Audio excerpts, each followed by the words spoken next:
Eronda 28-dekabrdan buyon ommaviy norozilik namoyishlari bo'lib o'tyapti.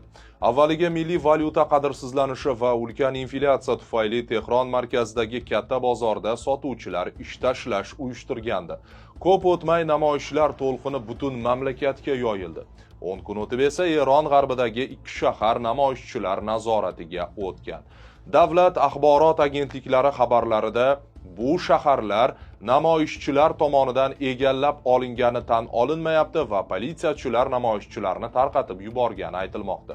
Eron oliy rahbari Ali Xomenei iqtisodiy muammolar borligini tan olgan, ammo buni dushmanlar ishi bilan bog'lagan. U shuningdek buzg'unchilar bilan muzokara qilish befoydaligi va ularga joyini ko'rsatib qo'yish lozimligini aytgan.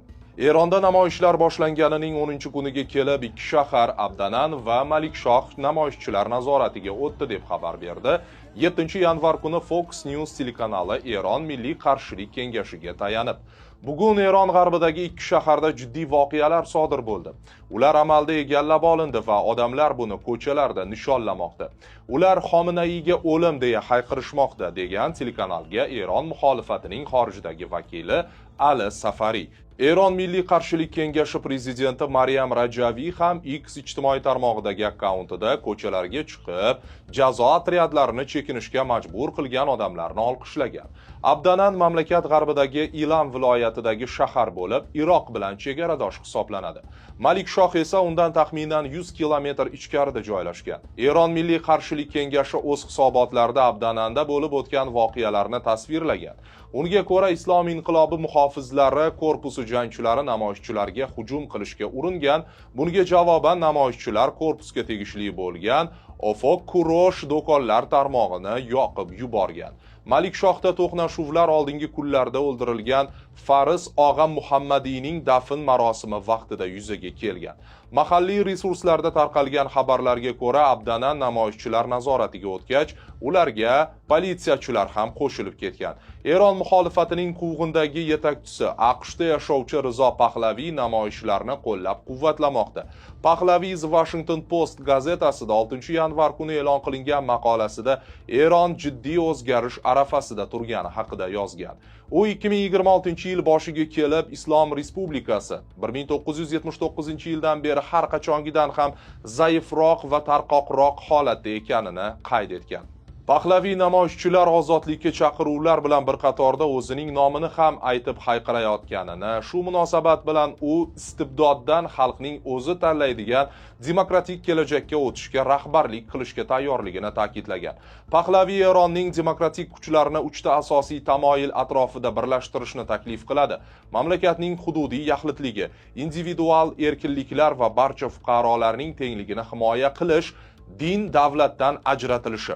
Ushbu 3 tamoyil kelajakdagi demokratik boshqaruv shaklini aniqlash uchun milliy yarashuv jarayoni va referendum bilan mustahkamlanishi kerak deyiladi Pahlaviy kolonkasida. Erondagi davlat axborot agentliklari namoyishchilar Abdanan va Malikshohni egallab olganini rad etmoqda. IRNA agentligi Abdananda politsiya namoyishchilarni tarqatish uchun ko'zdan yosh oqizuvchi gaz qo'llagani haqida yozgan. Tasnim agentligi esa shundan so'ng namoyishchilar qochib ketishgani va shahar ko'chalarida tez orada tinchlik va xavfsizlik tiklanganini qo'shimcha qilgan. Eron hukumati namoyishchilar 2 shaharni egallab olgani haqidagi xabarlar yuzasidan alohida to'xtalmagan. Biroq Eron tashqi ishlar vaziri Abbos Aroqchi bir necha kun avval AQSh eronlik namoyishchilarga yordamga kelishga tayyorligi haqida yozgan Donald Trampning so'zlariga javob qaytargan va Eronning ichki ishlari uning xalqidan boshqa hech kimga tegishli emasligini aytgandi. Hukumat va xalq o'zaro muloqot jarayonida deya qo'shimcha qilgandi u. Eron oliy yetakchisi Ali Xomenei namoyishlar yuzasidan faqat bir marta, ya'ni 3-yanvar kuni ko'cha namoyishlarining 7-kunida munosabat bildirgandi.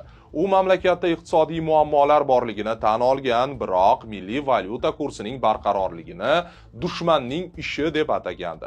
Norozilikka asos bor, ammo norozilik tartibsizlik degani emas. Biz namoyishchilar bilan gaplashyapmiz, rasmiylar ular bilan muloqot qilish kerak, lekin buzg'unchilar bilan gaplashish befoyda. Ularning joyini ko'rsatib qo'yish kerak deb yozgan Xomenei.